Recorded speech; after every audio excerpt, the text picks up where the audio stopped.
कोई बात नहीं है, तो रुक जा, ले कोई बात नहीं, तेरे मैं कर देता हूँ लास्ट वाला। बहुत अच्छे, ले। तो force is equal to N का वैल्यू कितना है, I A T by H C by lambda, और ये क्या हो गया, एच बाई लेमडा। ठीक है, तो चेंज इन मोमेंटम क्योंकि था आपका एच बाई लेमडा, एच से एच, लेमडा से लेमडा। ठीक है, तो ये कितना हो गया, I A by C, force per unit area which is pressure is equal to I by C. लिख लो।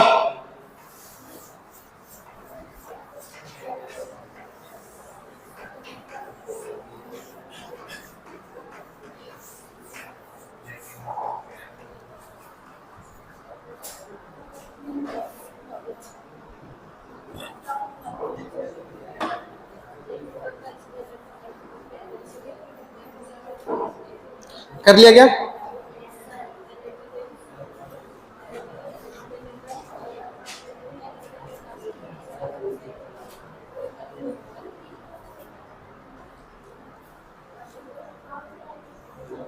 अरे डन ना, ओके।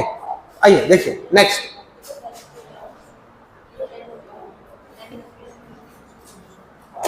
क्लियर है। अब यूं मान लो जैसे इसके क्वेश्चंस करते हैं, ठीक है, ये सरफेस है, उसके ऊपर एक ऑब्जेक्ट रखा हुआ है m मास का, और स्क्वायर ऑब्जेक्ट है, ठीक है, और कोफिशिएंट ऑफ फ्रिक्शन म्यू है। लाइट जो है ना स्ट्राइक कर रही है इस पे, ठीक है। फिर से समझना ध्यान से कैसे मैकेनिक्स और मॉडर्न फिजिक्स रिलेट करता है, ठीक है। एक ऑब्जेक्ट है which is placed on a rough surface having coefficient of friction mu and their dimension is a and a, मतलब kind of square, ठीक है। A beam of light is striking on this surface, then find the coefficient of friction if that object is not displaced। फिर बात है समझ में।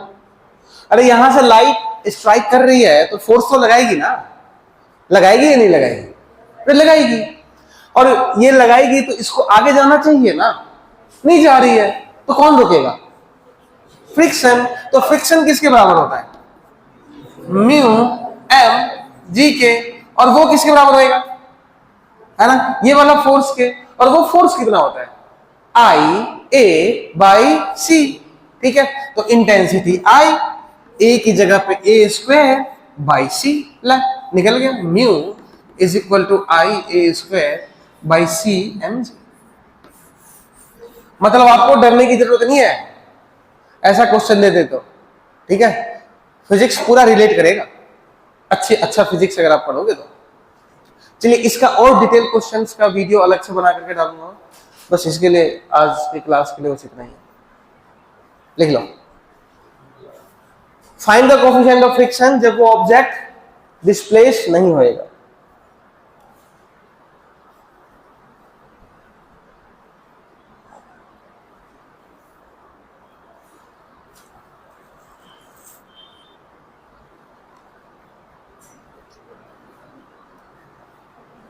Done ना, ठीक है। अब नीचे में लिखना केस 2 कर दो इरेज ये।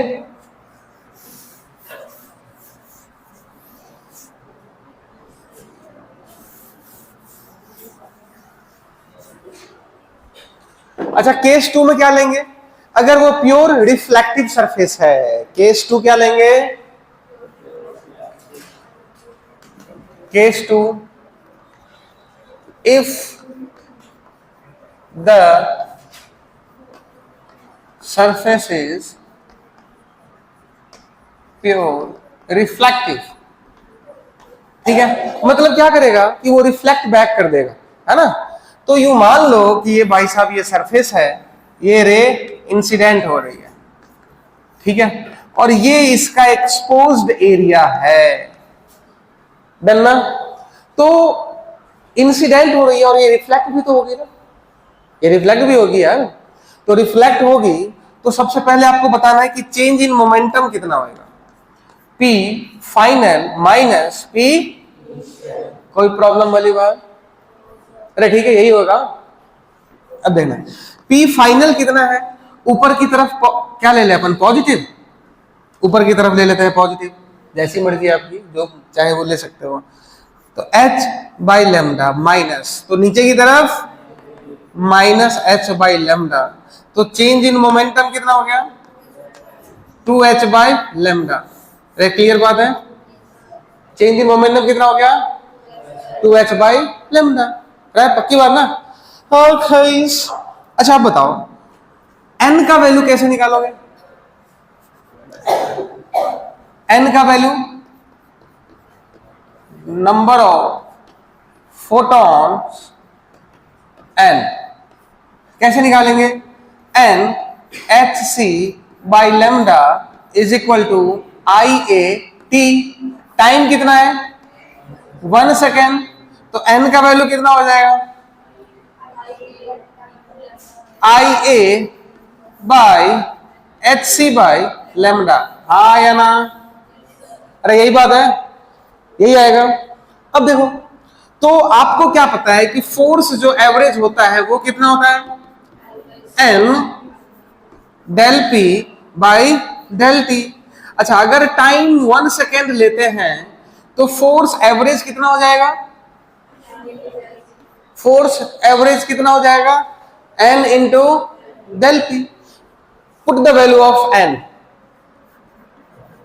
put the value of n and change in momentum, we get f average कितना हो जाएगा, n का वैल्यू कितना है, i a by H C by lambda, और चेंज इन मोमेंटम का वैल्यू कितना है, 2h बाई लेमडा। ये से ये गया, ये से ये गया, क्या बचा, 2ia बाई सी। कोई प्रॉब्लम वाली बात? डन ना? अच्छा बताओ, फोर्स पर यूनिट एरिया क्या होता है, प्रेशर कितना हो जाएगा, 2i बाई, लिख ले,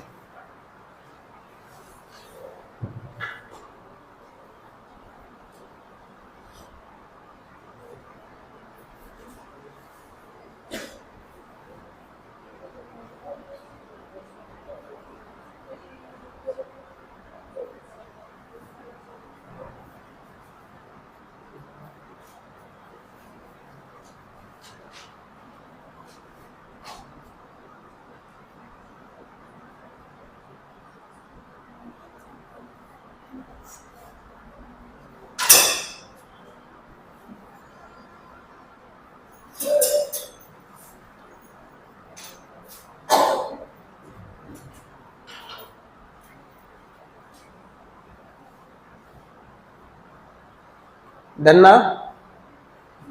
लिख लो पूरा।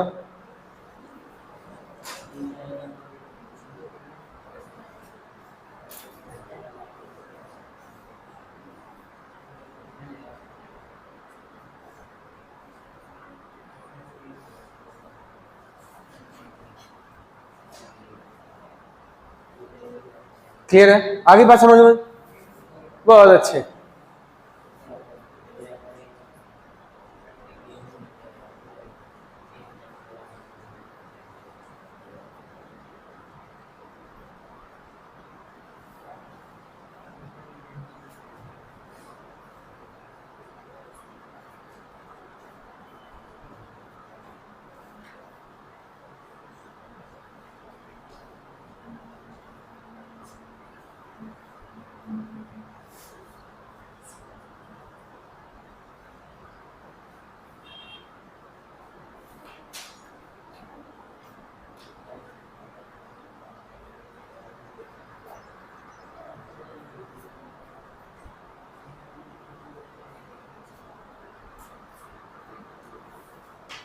अरे डन ना?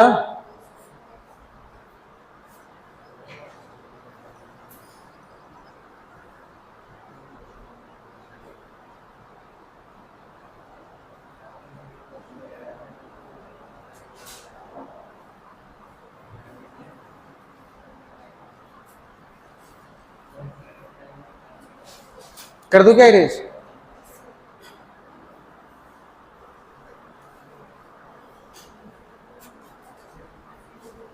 चलिए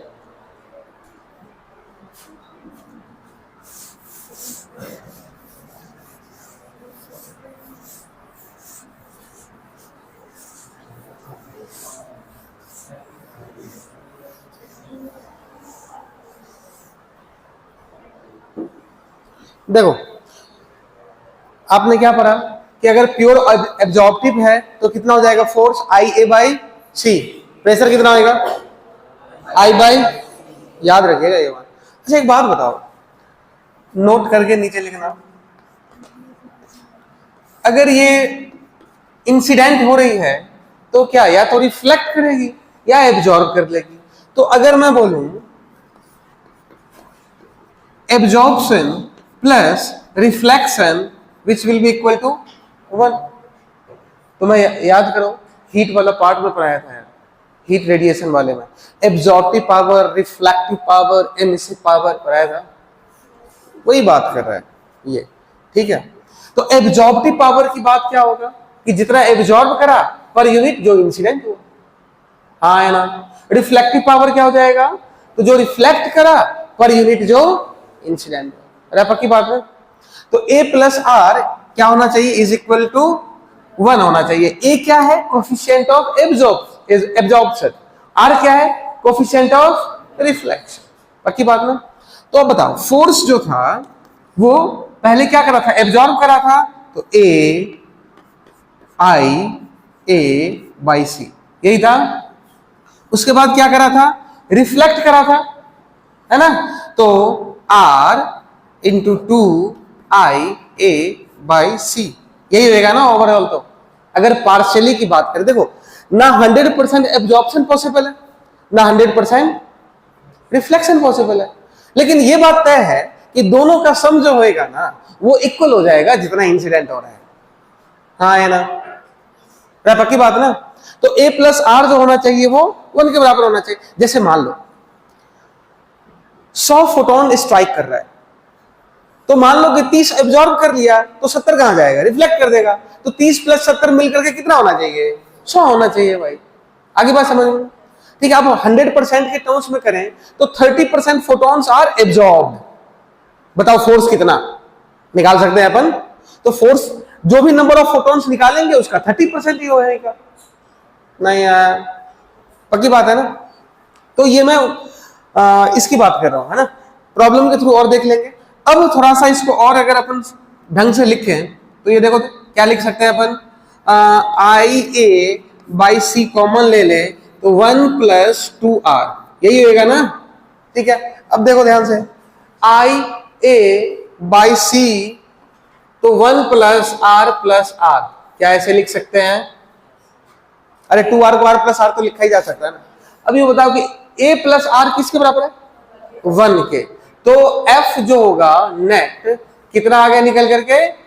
आई A by C into 1 plus R, ये हो गए टोटल नेट।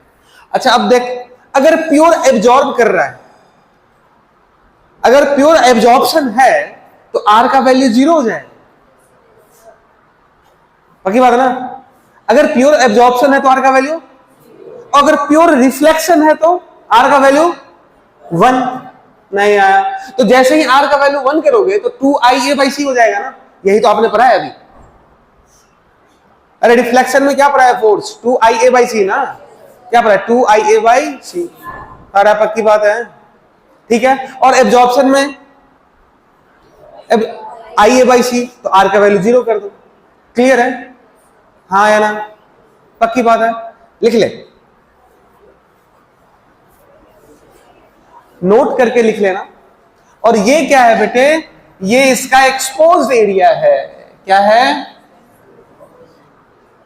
हाँ भाई कुछ पल्ले पड़ रहा है नहीं पड़ रहा? ठीक,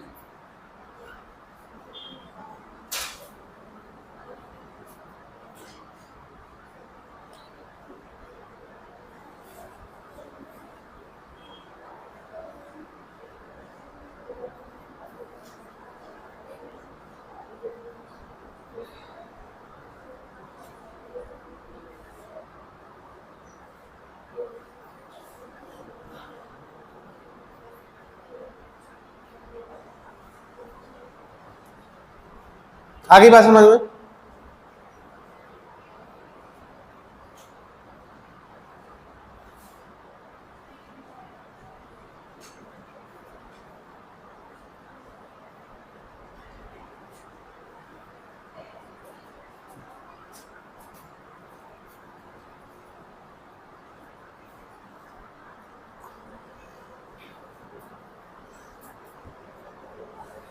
नेक्स्ट करें क्या?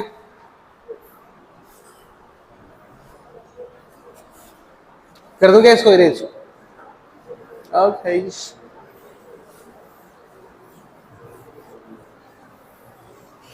देखो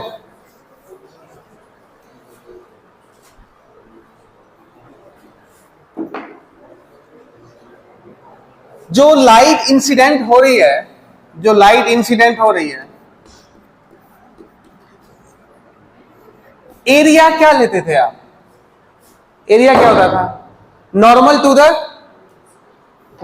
द इंसिडेंट। अरे एरिया क्या लेते थे? नॉर्मल टू द, बात आई है समझ में? नॉर्मल टू द, जरूरी थोड़ी है कि रे हमेशा परपेंडिकुलरली स्ट्राइक करेगी। मेरी मर्जी मैंने टॉर्च को ऐसे जलाया, किसी की मर्जी वो ऐसे जलाएगा टॉर्च। फिर बात आ रही समझ में, है ना? तो अब जो जनरलाइज जो केस है ना वो देखते हैं कि जैसे लाइट ऐसे स्ट्राइक कर रही है,